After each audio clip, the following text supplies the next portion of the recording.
Alright, ladies and gentlemen, we are back on the air here at NCWA assignment number 3 with our next match. Cassandra, aka Casey, a former reject member way back in the old FPW days, gets to compete against Jaqueline in this one-on-one qualifying match. Down to ringside, fans, looking forward to this one. This is something that we haven't seen in quite some time. In fact, these two divas, Cassandra and Jaqueline, they had competed in 2003 for the FPW Women's Championship. If memory serves me correctly, that's what I got. And if memory serves me correctly, Cassandra was the one that came out victorious. That's exactly true. We do have a record of it somewhere in the archives of Fantasy Pro Wrestling, which can be located in Gatineau, Quebec. That's technically Vicious Jeremy's house. I mean, he has every record ever recorded digitally, and even a hard copy of it, right? You know for sure that they fought in 2003. Very amazing matchup that had a pay-per-view event. And it's not even a pay-per-view event. This is our third show. And we haven't even launched with that. There's no announcements made for a pay-per-view. So we're going to see pay-per-view quality matches. Hopefully, pay-per-view quality matches right here tonight on assignment number 3. Yes, and Jaqueline, a strong woman, wrestled also in the World Championship Wrestling. She used to feud with Chris Benoit and Woman. Nancy Benoit, Chris Benoit's wife, who unfortunately died the same weekend that Chris and their son, Daniel, I believe. Daniel? Possibly? David? Something like that. I'm not quite 100% sure exactly. Can't think of it right now. All I know is that that's what happened. And Jaqueline, still strong, very day, model for the WWF, magazines, posters, even DVDs. But now I get to wrestle here with the new stars of Fantasy Pro Wrestling, in this case the Academy, launching up some brand new stars, and of course some recurring stars, because Cassandra hasn't wrestled in Fantasy Pro Wrestling for 12 years. Her last appearance was the second ever Supercard show, or pay-per-view event, if you want to call it a pay-per-view event. And she was in the ring with none other than our own boss, Vicious Jeremy. I've seen this matchup where Cassandra loses, she's gone forever. What happened? That forever is tonight. In fact, the last time she had a wrestling match here in the Academy was against Danny Chambers. She will be competing at some point later on in this evening. And in a winning effort, mind you, Cassandra escaped the cage, became victorious. Earned a point, not quite the points we were looking for, because there are no actual points in this steel cage match. All you gotta do is escape the cage match, all there is to it. So, that being said, tonight, hopefully Cassandra, although she's in dire straits right now, looking at her spirit meter, does not look good. But it's not over yet. This match just started about 3.5 minutes ago. Winger, I'm done chatting. I've been chatting for some time now, Winger. I know you have something on your mind. You want to get out of your chest. Come out and say it right here in this broadcast, Winger. Well, you pretty much sums up everything that I wanted to say. But I still haven't forgotten the match that Jaqueline had in WCW with Kevin Sullivan. Remember him, the Taskmaster? He was like the leader of the Dungeon of Doom. And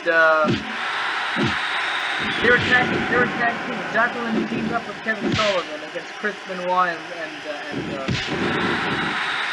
and woman Nancy Benoit, as we had mentioned before. Nancy Sullivan, formerly Nancy Sullivan. Did you know that? Did you know that woman was once married to Kevin Sullivan?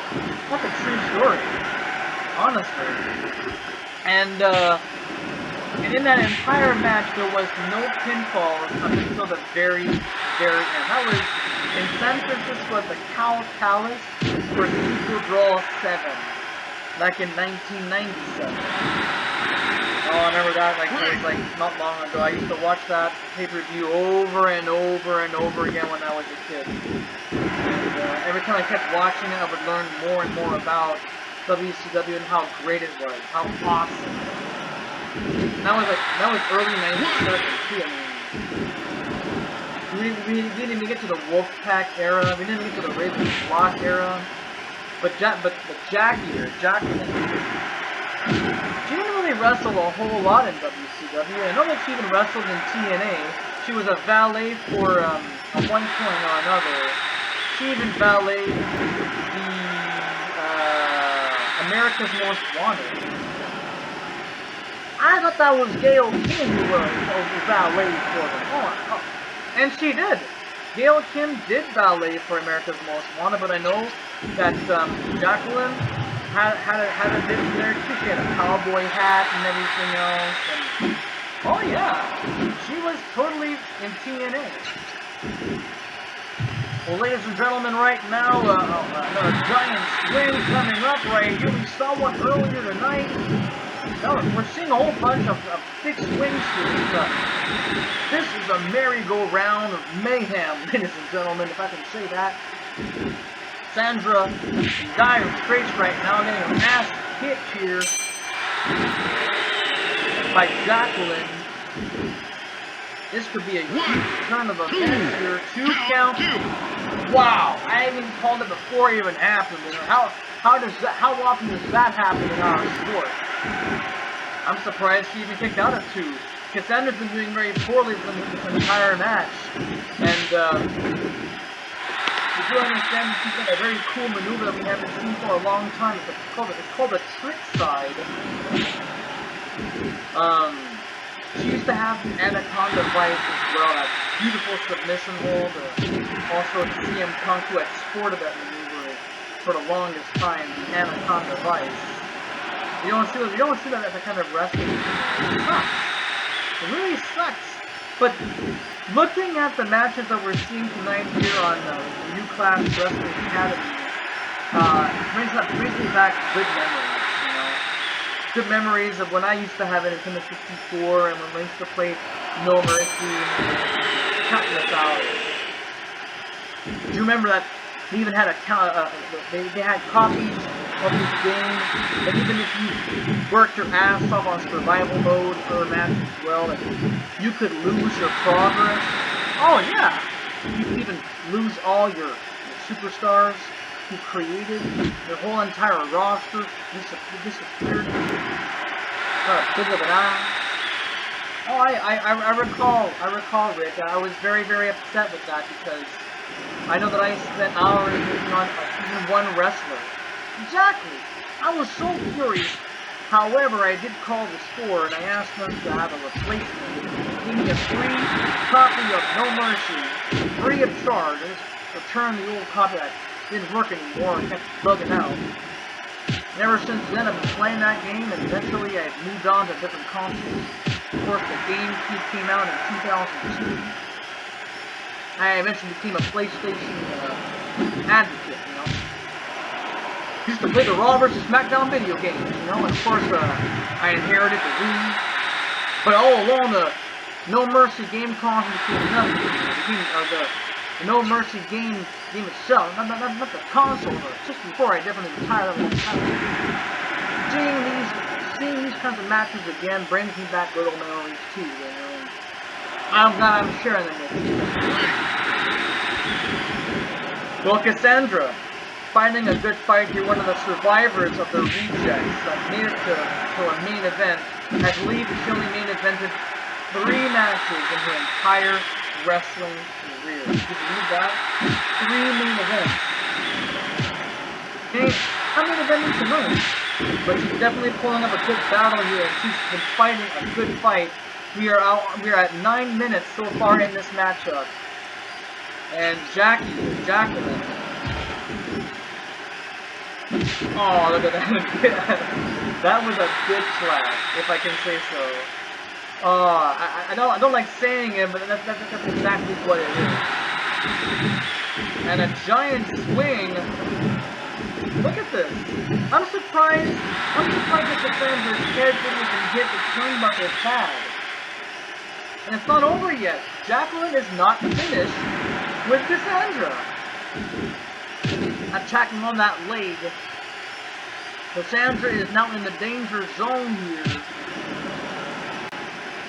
Oh, inside rolling cradle. This could be it. And look at that. The timing match, the very first match of our show. Acting Woman and Tori. The match ended in 9 minutes and 58 seconds. Fire, pinfall, and what look at this. Cassandra trying to go for a scoop slam. Countered. Jaqueline goes for an inside rolling cradle on Cassandra. Let's just one more time. Look at that. A counter. Cassandra trying to go for a scoop slam. But look at that. Inside rolling cradle. Leg lock on leg. And that is all there is to it, ladies and gentlemen. Leg lock on leg. What are you talking about? What? Well, the legs were kind of locked in there. Jaqueline's leg was pretty much overpowering Cassandra's leg. Oh, okay, well, that's understandable. Excuse me, must be my old age or something. Rick, you're only 35 years old. What's the matter with you? Well, I feel like I'm more like 55 years old. You know what I'm saying? Absolutely. Well, ladies and gentlemen, thank you for watching this portion of NCWA assignment number 3. We are going on to our 4th matchup tonight, which is a triple threat contest between Elsa Jean, Hadley Hope, and Ivory. But, ladies and gentlemen, don't go anywhere also, because stay tuned for our main event feature, our 8th and final match in the qualifying matches for the NCWA Women's Championship Tournament. Trish Stratus, Lita, Lexi Lore, and Jade Moonbow.